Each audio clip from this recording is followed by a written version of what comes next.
नमस्कार। स्त्री दर्पण के एक और अंक में आप सबका स्वागत है। आज हम एक ऐसे परिवेश में रह रहे हैं जहां हमारे जीवन का ऐसा कोई पहलू नहीं जो तकनीक और यंत्र की पहुंच से परे रह गया हो। इंटरनेट की दुनिया ने हमें इस तरह जकड़ रखा है कि इस मोह से अब निकल पाना मुश्किल है। डिजिटल दुनिया आज हमारी जरूरत भी है और आदत भी। ऐसे में आज हमारी चर्चा का विषय है parenting in the digital age. क्योंकि अगर हम देखें तो इस डिजिटल दुनिया का सबसे ज्यादा असर हमारे युवाओं पर और हमारे बच्चों पर पड़ा है। तो हम आज बात करेंगे कि इस डिजिटल एज में परवरिश की क्या भूमिका रह गई है। आज हमारे साथ वार्ता के लिए मौजूद हैं डॉक्टर संगीता राय। आप दिल्ली विश्वविद्यालय के मिरांडा हाउस कॉलेज में हिंदी विभाग में एसोसिएट प्रोफेसर हैं और आप ऑल इंडिया रेडियो में भी काम करती आई हैं और एक अभिभावक भी है। आपका बहुत बहुत स्वागत है डॉक्टर संगीता। स्त्री दर्पण की तरफ से आपका स्वागत है। तो सबसे पहले अगर हम इंटरनेट की दुनिया की बात करते हैं तो लॉकडाउन का जिक्र करना बहुत जरूरी हो जाता है, क्योंकि पहले हम अपने बच्चों को मना करते थे कि इंटरनेट से दूर रहो, लेकिन लॉकडाउन ने एक ऐसी स्थिति बना दी कि अब हम उन्हें मना भी नहीं कर सकते क्योंकि हम इतने निर्भर हो गए इस इंटरनेट की दुनिया में। और अब जब लॉकडाउन खत्म भी हो गया है, हम एक नॉर्मल जिंदगी की तरफ बढ़ने की कोशिश कर भी रहे हैं, तो वो आदत अभी जानी रह गई है और आज हम भी ऑनलाइन और डिजिटल मीडियम के जरिए ही मिल पा रहे हैं। तो ऐसे में चूंकि आप अभिभावक हैं, आरका का एक खुद का यूट्यूब चैनल भी है, डिजिटल कंटेंट क्रिएटर है, और आप चूंकि अपने कॉलेज में छात्रों को, बच्चों को भी देख रही हैं, तो आप आपने क्या ऑब्जर्व किया है कि बच्चे जो इंटरनेट की दुनिया में बच्चे किस तरफ जा रहे हैं और उसमें कितनी रोक टोक जरूरी है, क्योंकि आज के बच्चे रोक टोक पसंद नहीं करते। जो पेरेंटल कंट्रोल पहले हुआ करता था वो नहीं है। तो इसमें कब हमें इंटरवीन करने की जरूरत है और क्या आजकल बच्चे खुद समझ रहे हैं? ऐसा नहीं, कभी कभी हम सोच लेते हैं कि शायद ये जो अभी की जनरेशन है वो कुछ समझती नहीं है, उसे मालूम नहीं है और उसे हमेशा एक मार्गदर्शन की जरूरत है, पर हमेशा ऐसा नहीं होता। तो इसमें आप जैसा देख रही हैं अपने घर पे, अपने आसपास और अपने स्टूडेंट्स को, तो इसमें आपका क्या कहना है? मुझे लगता है स्वाति कि जब मैं अपने बचपन को याद करती हूँ तो मुझे लगता है कि हमारे बचपन में सिर्फ खेल कूद था। मतलब मेरे बचपन में मुझे पढ़ाई भी याद नहीं आती है, बस मुझे मेरा खेलना याद आता है, मस्ती याद आती है, किस्से याद आते हैं, कहानियां याद आती हैं, ये सारी चीजें याद आती हैं और बहुत लंबे समय तक ये चला है। लेकिन आज के समय में इतनी भागम भाग की जिंदगी है कि बहुत ज्यादा वक्त हमारा सड़कों पे बीतता है, ट्रैवलिंग में, आने जाने में, फिर हम जहाँ काम करने जाते हैं वहां समय बीतता है, बच्चा स्कूल में रहता है, घर से आता है, तो हम सब थके हुए होते हैं।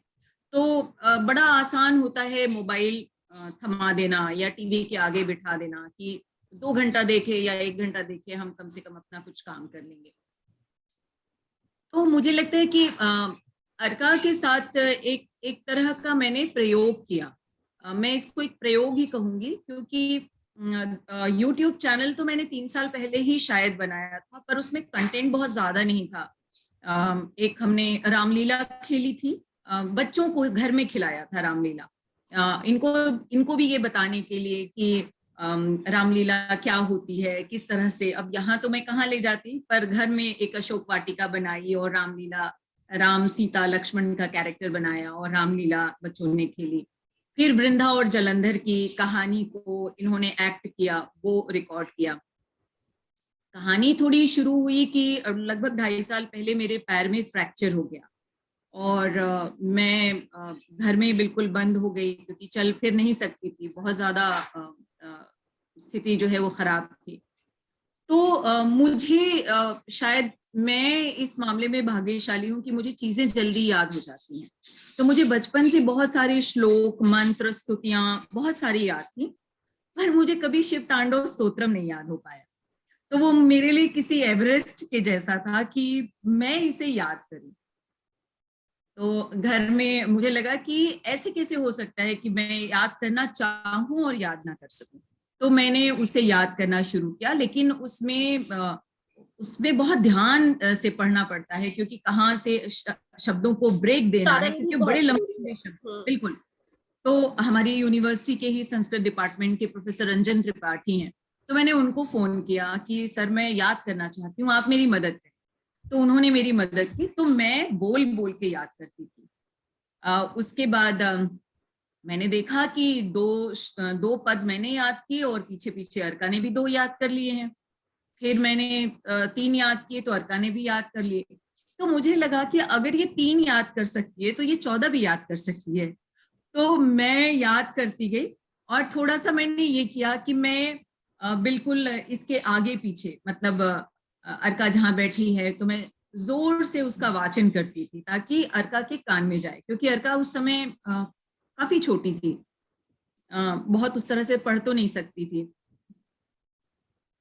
तो अर्का ने ये सारा सुन सुन के लगभग याद कर लिया। तो मुझे एक रास्ता मिला, मुझे एक आइडिया मिला कि इस तरह से ये इसको याद कराया जा सकता है। लेकिन उसकी पहली शर्त ये थी कि मैं याद करूं। अगर मुझे याद होगा तब अर्का को याद होगा। तो मैंने शिवतांडव स्तोत्रम संस्कृत में, रुद्राष्टकम, पशुपत्याष्टकम और बहुत सारा विष्णु सहस्रनाम स्तोत्रम, तो मैंने खुद याद किया। और मैंने याद करके उसके बाद में अर्का को याद कराना शुरू किया। और याद में कैसे कराती थी कि अर्का कुछ काम कर रही हैं तो मैं वहां पर उसको पढ़ती रहती थी। जैसे मैं अर्का को सुबह नहलाती हूँ, कभी तो बड़ी हो गई है तो खुद से नहा लेती है, लेकिन कभी सैटरडे संडे में मैं जाती हूँ कि आज मैं नहलाऊंगी, तो मैं कुछ बोलते हुए नहलाती हूँ। मुझे याद है मैं जब छोटी थी तो क्या बोलती हूँ अर्का, हर हर महादेव शंभो काशी विश्वनाथ गंगे, काशी विश्वनाथ गंगे माता पार्वती संगे, ऐसे ऐसे कुछ चीजें मेरी माँ बोला करती थी। तो मैं अर्का को इस तरह से बोला करती हूँ, तो अर्का सुन सुन के याद कर लेती है। फिर मुझे लगा कि थोड़ा सा इंटरेस्ट डेवलप हो रहा है। हालांकि एकदम से बचा पाना स्वाति बहुत मुश्किल है। आप घर में कैद हैं और पूरी पूरी दुनिया खुली है, टैब है, टीवी है, लैपटॉप है, बचा पाना बड़ा मुश्किल काम है। लेकिन मैं एक समय देती थी कि ठीक है आप टीवी देख लो, इतने समय तक देख लो, उसके बाद हम एक कहानी सुनेंगे, हम एक कविता सीखेंगे, ठीक है? आप एक कविता आप मुझे सुनाओ, एक कविता मैं आपको सुनाऊंगी, ठीक है? या कोई कहानी आप सुनाओ, कोई कहानी मैं सुनाऊंगी। तो इस तरह से करके थोड़ी कोशिश की कि अर्का को उससे थोड़ा सा दूर करूं, बातचीत हम ज्यादा कर सकें तो वो ज्यादा अच्छा है। मोस्टली क्या होता है, जो कि डिजिटल प्लेटफॉर्म ही ऐसा है जो काफी रोचक है, ये बच्चों के लिए क्या हम लोगों के लिए भी कम से कभी कभी बहुत बिल्कुल एडिक्टिव हो जाता है। तो चाहे बिल्कुल। वो संस्कृति से जुड़े चीजें देख रही हो या वो कुछ और देख रही हो, लेकिन इसमें टाइम बहुत ज्यादा मतलब है कि अब तो जैसे हम लॉकडाउन से बाहर निकल चुके हैं, तो ऐसे में बात सिर्फ फारका की नहीं, अगर हम इस उम्र के या सभी बच्चों की करें तो ये बैलेंस जो है डिजिटल दुनिया और रियल दुनिया के बीच का बैलेंस कैसे क्रिएट अच्छे से किया जा सकता है, ताकि आपको अपने खेलने का भी समय मिलना। आजकल वैसे भी स्कूल में बहुत ज्यादा बर्डन होता है, पहले की तुलना से अब बहुत ज्यादा है, स्कूल का काम खत्म ही नहीं होता, तो हमें वो भी बिल्कुल करना बिल्कुल। है। और डिजिटल और ऑनलाइन भी एक जरूरत से ही हो गई है कि थोड़ी देर देखना है, थोड़ी देर टीवी भी देखना है, ये भी करना है। तो ऐसे में रियल दुनिया से भी अगर हमें जो है कनेक्शन हमें तोड़ना नहीं है, तो इसमें आप कैसे ध्यान देती हैं कि ये जो तालमेल है दोनों दुनिया का ये बना रहे? खुद को सबसे पहले दूर करना होगा। उदाहरण जब बन के। आप, हाँ, आपको आपको उदाहरण बनना होगा। आप अपने आप को पहले दूर करिए। ऐसा नहीं हो सकता है कि आप सोशल मीडिया पर इन्वॉल्व हैं पूरे समय और फेसबुक देखते हुए बच्चे को इंस्ट्रक्ट करें कि आप ये काम नहीं करो, आप टीवी नहीं देखो, आप ये नहीं करो, ठीक है? तो मैं भी सोशल मीडिया का इस्तेमाल मैं वहां करती हूँ, अगर मैं ट्रैवल कर रही हूँ या कहीं और खाली बैठी हूँ तो मैं इस्तेमाल, लेकिन जब मैं घर में हूँ, मैं बेटी के साथ हूँ, तो मैं ये कोशिश करती हूँ कि फिर मैं फोन जो है वो किनारे रखूं और मैं बातचीत करूं। तो सबसे पहले अपने आप को दुरुस्त करना होगा, अपने आप को ठीक करना होगा। खुद को ठीक करके आप बच्चों को ठीक कर सकते हैं। बट ऐसा नहीं हो सकता है कि आप फोन में इन्वॉल्व रहें, इंस्टाग्राम और फेसबुक पे इन्वॉल्व रहें और बच्चों को इंस्ट्रक्शन दे कि आप बहुत ज्यादा टीवी देख रहे हो। ऐसा नहीं हो सकता है। तो ये थोड़ा सा तय करना होगा। दूसरी चीज, जैसे मैं एक छोटा सा उदाहरण बताती हूँ। एक कोई रोबो है, मीको नाम है उसका, ठीक है। तो अर्का ने मुझे बोला कि मुझे मीको चाहिए, तो मुझे लगा कि देखती हूँ छोटा सा खिलौना है, अगर लेने लायक होगा तो मैं ले लूंगी। तो उसने बोला कि 23,000 रुपए का है ये। तो मैंने कहा कि ये तो बहुत महंगा है और इतना महंगा खिलौना मैं नहीं ले सकती हूँ आपके लिए। तो उसने कहा कि मम्मा ये मुझे कहानियां सुनाएगा, कविताएं सुनाएगा, जी के जो है जो मैं पूछूंगी बताएगा। मैंने कहा मैं हूं ना आपको कविताएं सुनाने के लिए, कहानियां सुनाने के लिए। मीको नहीं, आपको जितना मैं समझ सकती हूँ मीको नहीं समझ सकता। मीको में तो एक डाटा फिक्स है, वो उतनी वही चीजें सुनाएगा, लेकिन मेरे पास सुनाने के लिए बहुत है। अब पंचतंत्र है, विक्रम बेताल है, सिंहासन बत्तीसी है, बहुत सारी कहानियां हैं। तो जो मैं आपको महसूस कर सकती हूँ, जो मैं आपको दे सकती हूँ, जो मैं कहानियां सुना सकती हूँ, वो कोई रोबो नहीं सुना सकता। तो इसलिए मैं लेके नहीं आई।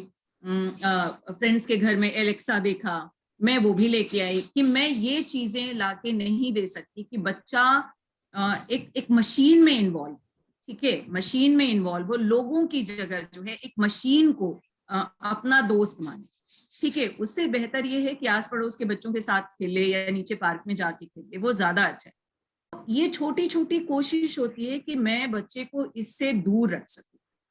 तो मुझे लगता है कि ये एफर्ट जो है वो बड़ों का ज्यादा है।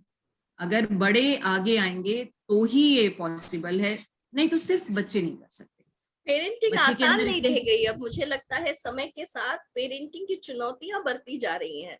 जिस तरह से बहुत जीवन ज्यादा। में चैलेंजेस बढ़ रहे हैं, लाइक एज अ पेरेंट आपको भी उतना ही पीछे बच्चों पे लगा रहना पड़ेगा और ध्यान देते रहना पड़ेगा कि कहाँ कितना कंट्रोल जरूरी है। और जैसे कि अगर आरका के डिजिटल कंटेंट की बात करें तो ये ज्यादातर क्रांतिकारी संस्कृति, हमारी साहित्य से जुड़ी हुई चीजें हैं। तो इसमें भी मुझे लगता है शायद आपका ही योगदान ज्यादा है या इसका खुद का भी रुझान इन विषयों में है, क्योंकि आजकल तो बच्चे टिकटॉक रील्स बनाते हैं, बॉलीवुड के गाने और एक्टिंग कुछ सीन्स पे मिमिक करते हुए नजर आते हैं और सेलिब्रिटीज बन जाते हैं। आजकल हर कोई वायरल हो रहा है। पिछले दो साल में इस लॉकडाउन पीरियड में तो लगभग न जाने कितने बच्चे, छोटे आरका तो फिर भी थोड़ी उम्र में ज्यादा है, इससे छोटे बच्चे भी सभी गाने पे और डायलॉग्स बोल बोल कर रहे हैं। तो ऐसे में बच्चे को संस्कृति और साहित्य की तरफ मोड़ कर लाना ये कितना कठिन काम है और ये कैसे कर पा रही हैं आप? एक गीतकार शैलेंद्र ने एक गीत लिखा था, प्यार हुआ इकरार हुआ प्यार से फिर क्यों डरता है। उसका एक अंतरा है कि रातें दसों दिशाओं से कहेंगी अपनी कहानियां। तो जो संगीतकार थे शंकर जयकिशन थे, तो उन्होंने कहा कि दिशाएं तो चार होती हैं, और आपने यहाँ जिक्र किया है कि रातें दसों दिशाओं से कहेंगे अपनी कहानियां।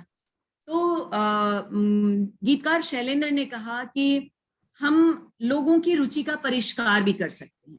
जब मैं अपने गीत में कहूंगा कि रातें दसों दिशाओं से कहेंगी अपनी कहानियां, तो लोग जो है वो जानने की कोशिश करेंगे कि 10 दिशाएं क्या हैं, या गीतकार ने 4 दिशाओं की जगह 10 दिशाएं क्यों कहा है।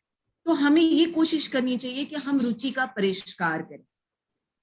तो मैं बस यही कोशिश करती हूँ कि रुचि का परिष्कार कर सकूं बहुत सारी चीजों के जरिए। और मैं जाहिर है कि कोई एक सिरा मैं पकड़ने की कोशिश करती हूँ। जैसे मैं आरका की बातचीत के साथ मैंने देखा कि हमेशा जैसे स्कूल से आना और ये कहना कि गर्ल्स तो बहुत शांत होके बैठी रहती हैं, बॉयज बहुत बदमाशी करते हैं मम्मा। और कई बार बॉयज को लगता है कि गर्ल्स नहीं कर सकती हैं, पर गर्ल्स बहुत स्ट्रांग होती हैं। तो मुझे लगा कि ये एक सिरा है जिसको पकड़ा जा सकता है। तो मैंने बोला कि बिल्कुल गर्ल्स कितनी पावरफुल होती हैं, मैं पावरफुल गर्ल्स की आपको कहानी सुनाऊंगी। तो कैप्टन लक्ष्मी सहगल की, और सुशीला दीदी की, दुर्गा भाभी की, तारा रानी श्रीवास्तव की, जो फ्रीडम फाइटर्स हैं जिन्होंने आजादी में अपना योगदान दिया, उनकी कहानियां। और मैं कोई एक सिरा पकड़ती हूँ कि इंटरेस्ट जगे। तो अर्का मुझसे पूछती हैं कि मुझे तस्वीर दिखाओ, मैं तस्वीर दिखाती हूँ। और मुझे याद है मैंने जब कैप्टन लक्ष्मी सहगल की कहानी अर्का को सुनाई थी, और स्कूल में जब मैम कुछ तस्वीरें दिखा रही थी अर्का को, तो अर्का ने कैप्टन लक्ष्मी सहगल को पहचान लिया और वो बहुत खुश हुई कि मैंने कैप्टन लक्ष्मी सहगल को देखा और मैं उन्हें पहचान गई। तो इस तरह से कोई सिरा एक पकड़ती हूँ कि जिससे मैं अर्का के अंदर एक इंटरेस्ट डेवलप कर सकूं। और निश्चित रूप से मैं एक ऐसी भाषा में एक स्क्रिप्ट बाकायदा मैं तैयार करती हूँ कि जो उसकी समझ में आए, उसको आसानी से समझ में आए। जैसे गांधी जी के 3 बंदर हैं, तो हम सब जानते हैं गांधी जी के 3 बंदर हैं, पर उन बंदरों के नाम हैं, ठीक है। तो मैंने कहा कि अर्का आपको पता था? मुझे खुद नहीं पता था। हाँ, मुझे खुद नहीं पता था कि उन 3 बंदरों के नाम हैं। तो मैंने बोला कि चलो आओ बंदरों की स्टोरी ढूंढते हैं कि इन बंदरों के क्या नाम थे और ये बंदर क्या कहते हैं। तो इस तरह से हम दोनों मिलकर तलाशते हैं कि चलो इन बंदरों की कहानी देखते हैं कि ये बंदर क्या कहते हैं, ठीक है। तो इस तरह से कुछ कुछ चीजें जो है करने की कोशिश करती हूँ। कुछ कविताएं हैं, लेकिन हाँ अर्का को थोड़ी डिटेलिंग चाहिए होती है। तो जैसे मैं अनामिका जी की एक कविता इनको सिखा रही थी, मेहदी हसन कौन है, तो मैंने मेहदी हसन की तस्वीर निकाली, उनकी गजलें इनको सुनाई। मामा नवीन निश्चल कौन है, तो नवीन निश्चल की तस्वीर निकाली, नवीन निश्चल की तस्वीर दिखाई। तो मैटिनी शो क्या होता है, ठीक है, मैटिनी शो का मतलब क्या है, तो वो सारा एक्सप्लेन करना पड़ता है। फिर मुझे लगता है कि बहुत आसानी से वो चीजों को फिर समझ जाती है। तो ये छोटी छोटी चीजें, मतलब मुझे लगता है कि एक सिरा पकड़ना होगा कि बच्चे के अंदर कैसे उत्सुकता पैदा की जा सकती कि वो खुद से तलाश करे। तो जैसे अभी अर्का को मैं कुछ कैफी आजमी का सिखा रही हूँ, तो मुझे लगा कि ये इंटरेस्ट कैसे पैदा किया जा सकता है। तो क्योंकि मेरी ससुराल आजमगढ़ में है, तो मैंने अर्का को बोला कि अर्का आप भी आजमगढ़ के हो और कैफी आजमी भी आजमगढ़ के हैं। तो अर्का है मम्मा कैफी आजमी आजमगढ़ के, तो चलो उनका कुछ ढूंढते हैं। तो कैफी आजमी की तस्वीर दिखाई, शौकत आजमी की तस्वीर दिखाई, शबाना आजमी की तस्वीर दिखाई। तो एक इंटरेस्ट जो है, हालांकि 2 दिन से अर्का मेरे पीछे पड़ी है कि मुझे सरदार जाफरी की तस्वीर दिखाओ, और मैं नहीं दिखा पा रही हूँ अर्का को, है ना।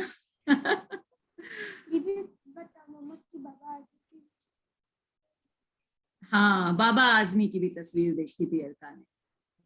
तो ऐसे तो में मुझे लगता है मैं देख रही हूँ कि आप काफी मेहनत करती हैं, जो बच्चे को सही रास्ते पे रखने के लिए एक कांस्टेंट मेहनत करनी पड़ रही है, जो आप बहुत बखूबी कर रही हैं। लेकिन बहुत से अभिभावक हैं जिनके पास इतना वक्त नहीं होता। जो आप टीचिंग प्रोफेशन फिर भी थोड़ा रिलैक्स प्रोफेशन है, अगर हम टाइमिंग की बात करें। जो पेरेंट्स जिनके कॉर्पोरेट में हैं या जो सुबह से शाम तक लेट आते हैं, तो ऐसे में एक तो हमारी न्यूक्लियर फैमिली भी हो गई, पहले घर पे कोई ना कोई नानी दादी, कोई ना कोई, हमारी कहानियां पहले रोबो नहीं, हमारी नानी दादी ही सुनाया करती थी। तो ऐसे में जो जिनके पास इतना वक्त और जितना आपका तो डेडिकेशन भी काफी है नहीं है, तो वो क्या कर सकते हैं? अगर आपको क्या लगता है कि उनको, जिनके पास मुझे इतना लगता वक्त नहीं है? मुझे लगता है स्वाति बात कर सकते हैं, संवाद बड़ा जरूरी है। मैं जब अर्का को कई बार स्कूल ड्रॉप करने जाती हूँ, तो मैं देखती हूँ कि अक्सर देखती हूँ कि कार में मम्मी पापा ड्राइव कर रहे हैं, मम्मी मोबाइल में बिजी हैं और बच्चा भी पीछे मोबाइल में बिजी है, ठीक है। मुझे लगता है कि ये मोबाइल का समय नहीं है, आप मोबाइल को किनारे रख दीजिए, संवाद करिए, बच्चे से बात करिए। जो 20 मिनट की ही ड्राइव है ना, उस 20 मिनट की ड्राइव में आप बहुत सारी बातें कर सकते हैं। जैसे मैं अगर अपनी बेटी को स्कूल छोड़ने के लिए जा रही हूँ, मुझे जो भी दिख गया, माउंटेन दिख गया, एक्सेलेंस दिख गया, तो मैं बोलूंगी चलो फटाफट मुझे माउंटेन की स्पेलिंग बताओ, एक्सेलेंस की स्पेलिंग बताओ, इसकी स्पेलिंग बताओ। या कोई तस्वीर दिख गई, जैसे अक्सर जाते हुए बाबा साहेब की एक मूर्ति दिखती है जब हम नोएडा से निकलते हैं, आपको पता है ये कौन है, ठीक है, ये बाबा साहेब हैं, ठीक है, आपको पता है बाबा साहेब ने क्या किया था, ठीक है। तो आप, ये मूर्तियां देखने के लिए नहीं है, ये मूर्तियां इसलिए हैं कि अगर आप अपने बच्चों के साथ उन रास्तों से गुजर रहे हैं, तो आप बताइए कि ये किसकी तस्वीर है और ये कौन है। तो कहीं तस्वीर दिख गई सावित्री बाई फुले की। चांस की बात है कि 2 बार से मैं वीडियो बनाना चाह रही थी और नहीं बना पा रही थी, कुछ ऐसी परेशानी आ रही थी। लेकिन मैंने अर्का को बाकायदा स्टोरी सुनाई कि सावित्री बाई फुले कौन थी, क्या किया उन्होंने, क्या योगदान है उनका। तो हम बातचीत तो कर सकते हैं। मैं ये नहीं कह रही कि हर कोई वीडियो बनाए, वीडियो बनाना कोई जरूरी नहीं है, लेकिन संवाद बहुत जरूरी है। जो सुबह का समय है, और ये समय चुराना होता है, ये समय चुराना होता है, इतना समय तो सबको निकालना होगा। रात में अगर आप आते हैं तो रात में बच्चे से संवाद करो, बच्चे से यही पूछें कि आज आपने पूरे दिन क्या किया, क्या क्या हुआ, क्लास में क्या हुआ, आपके फ्रेंड्स ने क्या कहा, क्या पढ़ा, हिंदी में क्या पढ़ा, इंग्लिश में क्या पढ़ा। तो ये संवाद बहुत जरूरी है। तो अगर आपके पास बहुत ज्यादा वक्त नहीं है तो मुझे लगता है कि कम से कम बच्चे से अगर हम एक अच्छी बातचीत करते हैं, अगर हम संवाद करते हैं, तो वो भी उसके लिए बहुत, क्योंकि बहुत छोटे से वक्त में भी आप बच्चे को बहुत कुछ सिखा सकते हैं। मतलब समय हो सकता है किसी के पास ज्यादा हो, किसी के पास कम हो, लेकिन जितना भी वक्त आपके पास है, आप बच्चों के साथ इंटरेक्ट करिए, उनके साथ इन्वॉल्व रहिए, ताकि उसको थोड़ी मेहनत आपको करनी पड़ेगी अगर आप चाहते हैं कि बच्चा जो है आपका कुछ किसी खास तरफ उसका रुझान हो, या वो गलत तरीके, कम से कम गलत दिशा में ना हो। वो क्या देख रहा है इंटरनेट पे, फोन उसके पास है, एक्सेस है, आप हमेशा उस पर कंट्रोल भी नहीं कर सकते, आप 24 घंटे नजर रख भी नहीं सकते। एक समय के बाद बच्चा घर से बाहर जाएगा, स्कूल में 10 तमाम तरह के दोस्त होते हैं, तमाम तरह की चीजें हैं, तो आप कंट्रोल नहीं, कुछ चीजें आपके बियॉन्ड है, आप कंट्रोल नहीं कर सकते। लेकिन जितना आपके पास है, क्योंकि बस यही है जो वक्त आपके पास है, बस वही है जिसमें आप कुछ कर सकते हैं, उसमें अभिभावकों को मेहनत करनी होगी। अब जरा आरका से पूछते हैं। हेलो आरका, कैसे हो? मैं ठीक हो? अच्छा, पहले ये बताओ, ये जो तुम वीडियोस बनाती हो, जो क्रांतिकारियों पे, और अभी तुमने नवरात्रि पे भी एक भजन गाया था, और साहित्य कर्मियों पे बनाती हो, ये मम्मी कहती हैं इसीलिए बना लेती हो, या तुम्हारा भी इंटरेस्ट रहता है, या मम्मी बोलती कि इस पे बनाना है तो आरका तैयार? ओके मम्मी, तुम्हें पसंद है, तुम्हें पसंद है, मजा आता है, तुम्हें अच्छा लगता है ये करना?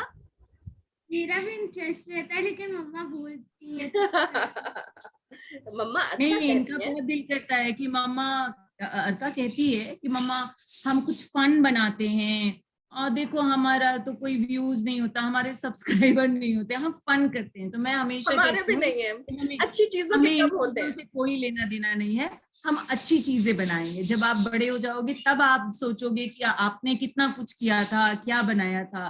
तो ऐसा नहीं है, बाकी बच्चों की तरह अर्का का भी होता है कि हम कुछ फन करते हैं। तो अर्का का दिल रखने के लिए 1-2 फन का हमने बनाया था, है ना? एक गोलगप्पा चैलेंज, ईट विदाउट हैंड्स चैलेंज। हाँ, ऐसे लिटरेचर में, कहानी सुनने में, कहानी पढ़ने में, अब चाहे हिंदी में हो या इंग्लिश में हो, लिटरेचर में इंटरेस्ट है तुम्हारा?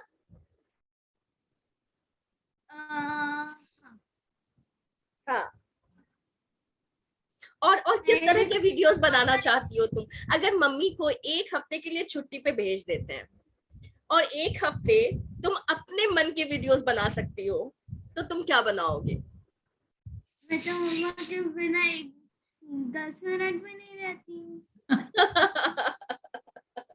मम्मा को 1 हफ्ते नहीं भेजो। चलो 2 दिन के लिए एक वीडियो बनाना है तुम्हें,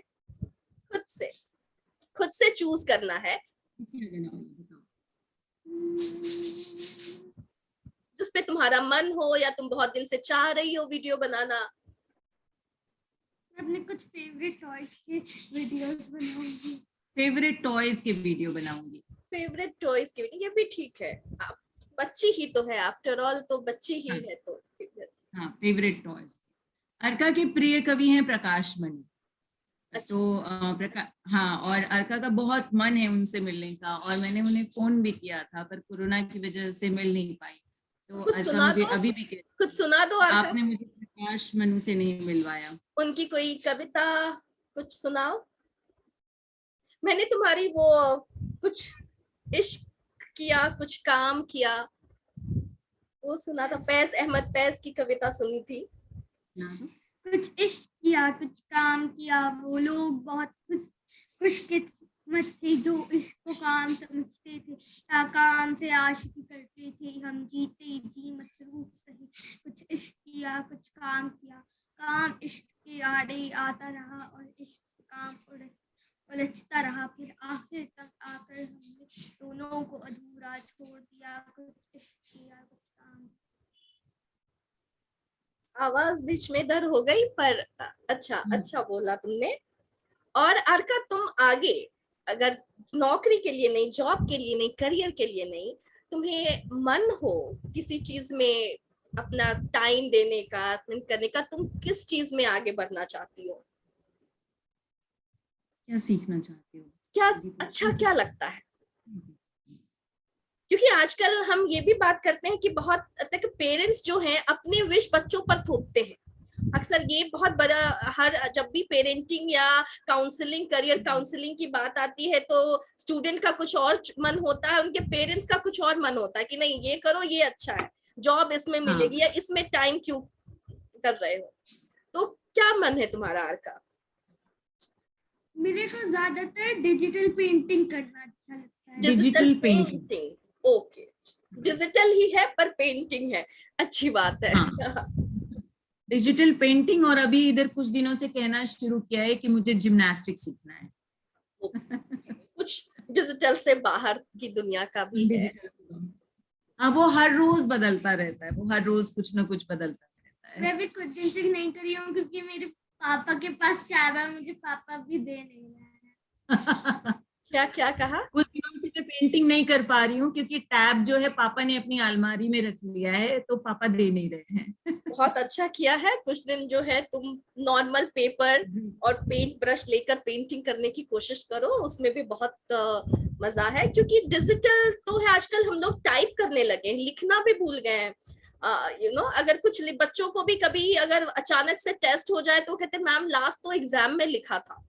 तो हम और हम भी आज एप्लीकेशंस लिखते हैं, मेल करते हैं, चिट्ठियां भी अब हम पहले की तरह नहीं लिख रहे हैं। तो हर चीज में, हमारे हर लाइफ के हर स्टेप में जो टेक्नोलॉजी का इस तरह से प्रेजेंस हो गया है कि इससे दूर पाना, यू टर्न मुश्किल लग रहा है।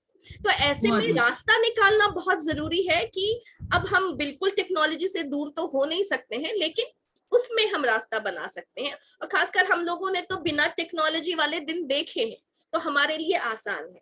लेकिन वो बच्चा जो 1.5 साल 2 साल से ही फोन जिसके हाथ में है, मेरी काम वाली आती थी पहले, बच्चे को लेकर आती थी, वो बच्चा 1.5 साल का ठीक से रो नहीं पाता था, माँ नहीं बोल पाता था, लेकिन उसको ये पता है कि फोन लॉक हो जाता है तो वो मम्मी को देता था और वो मम्मी अनलॉक करके देती थी। और उसे पता है कि कौन सा कहाँ दबाना है, तो उसके जो है यूट्यूब पे उसके वाले कार्टून वाले या जो बच्चों के गाने वाले चैनल खुल जाएंगे, जिस बच्चे को कुछ नहीं मालूम है।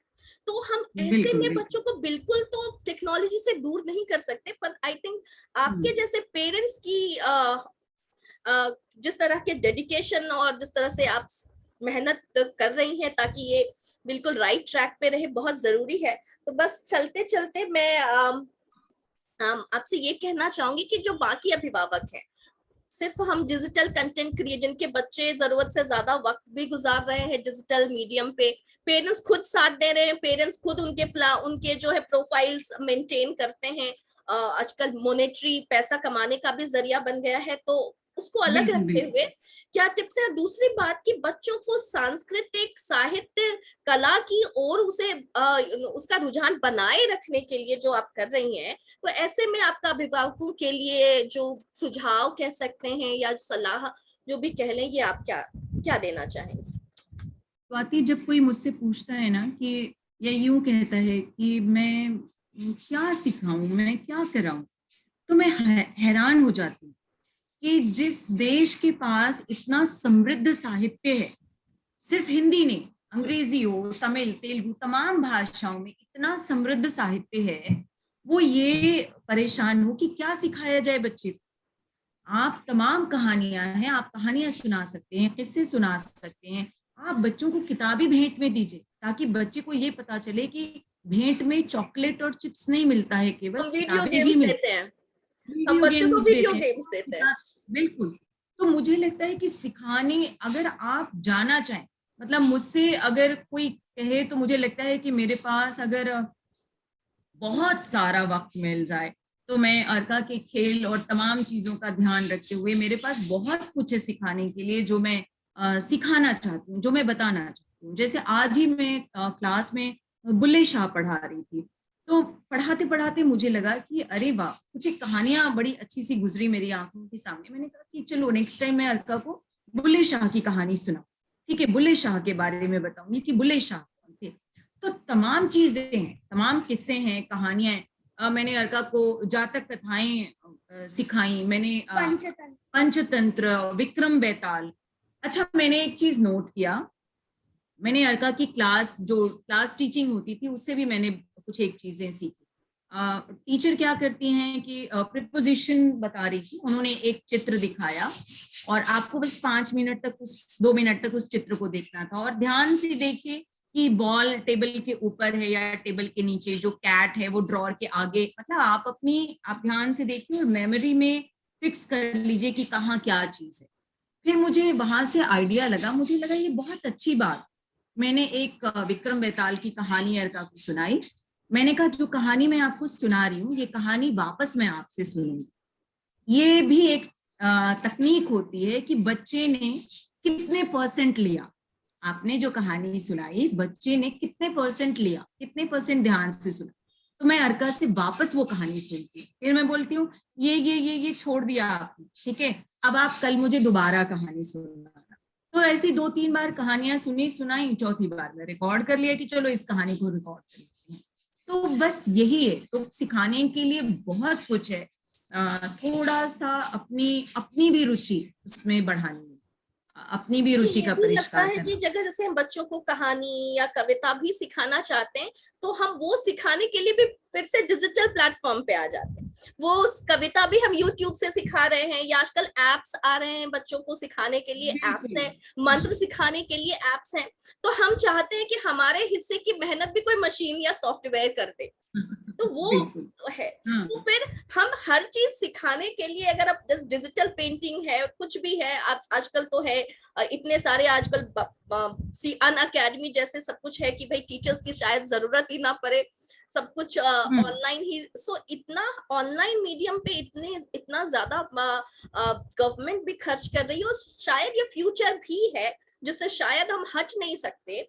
लेकिन जहां जरूरी नहीं है, जहां वही एक रास्ता नहीं है, वहां पे मुझे लगता है अगर हम थोड़ा सा अपने कन्वीनियंस को साइड में रख दें और खुद मेहनत करें, कि कोई ऐप या कोई रोबोट कहानी ना सुनाए, हम करें, तो शायद है जो हम जिस बात से डर रहे हैं कि हमारे बच्चे इतने एडिक्टिव हो रहे हैं मशीन के साथ, तो वो क्यों है, क्योंकि वहां पे कोई इंसान मौजूद नहीं है।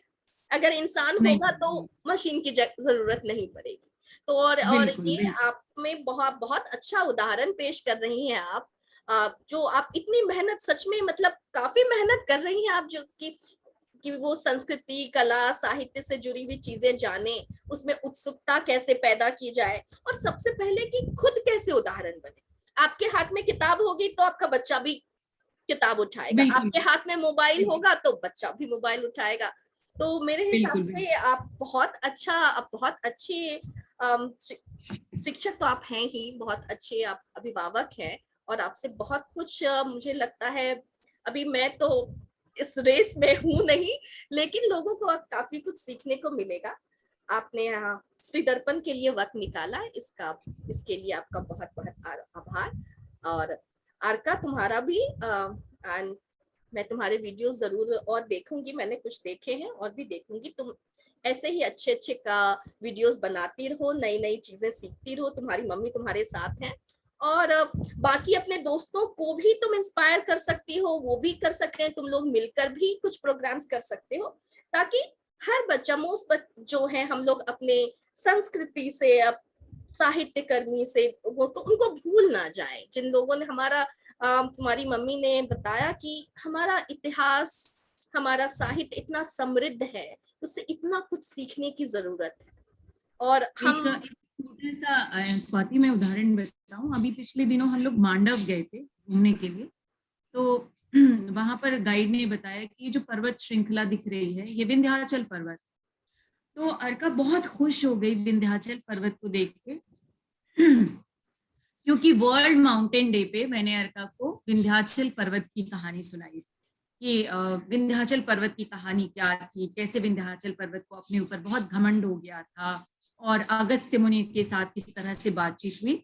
तो अर्का ने पूरी कहानी सुनाई विंध्याचल पर्वत की और बहुत खुश हुई देख के कि मम्मा ये विंध्याचल पर्वत है, मैंने इसकी कहानी सुनाई है। ठीक है, तो आप ये देखो कि दिल्ली में या नोएडा में बैठ के मैं कहानी सुना रही हूँ, लेकिन जब बच्चा एक जगह पर जा रहा है और सच में वो विंध्याचल पर्वत को देख रहा है तो उसको कितनी खुशी हो रही है देख के कि ये वो विंध्याचल पर्वत है जिसकी कहानी मैंने अपने वीडियो में सुनाई थी। और वो थोड़ा झुका सा भी लग रहा था। हाँ, वो थोड़ा झुका सा भी लग रहा था क्योंकि वो झुका हुआ हो गया ना, बूढ़ा हो गया पर्वत भी बूढ़ा हो गया।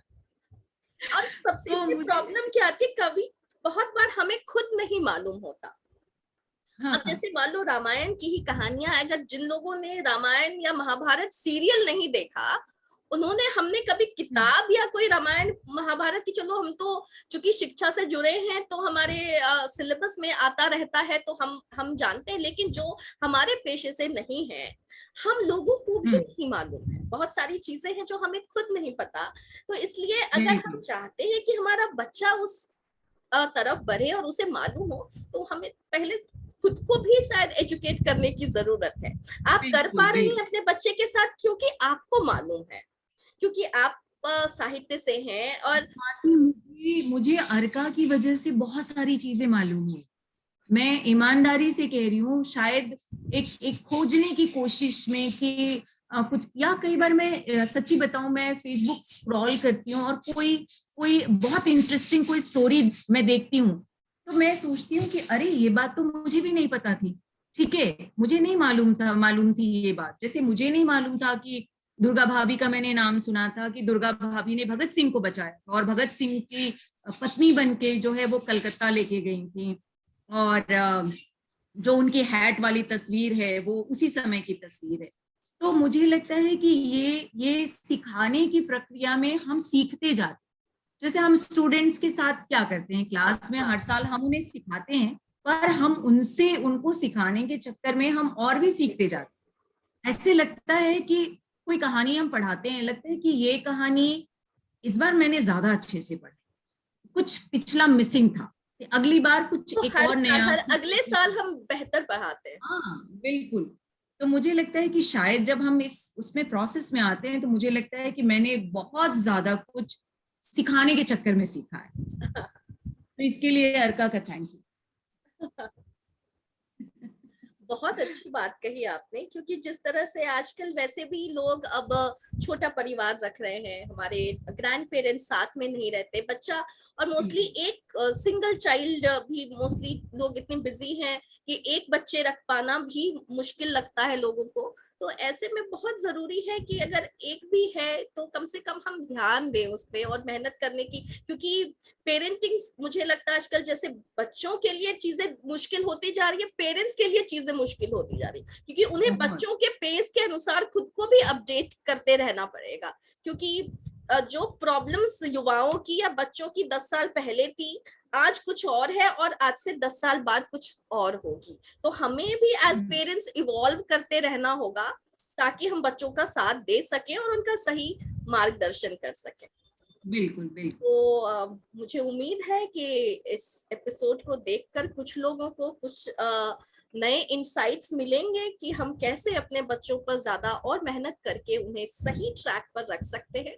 आप आई, आपने हमें समय दिया, आपका बहुत बहुत शुक्रिया। बहुत बहुत धन्यवाद स्त्री दर्पण और स्त्री दर्पण पूरे परिवार को बहुत धन्यवाद। शुक्रिया।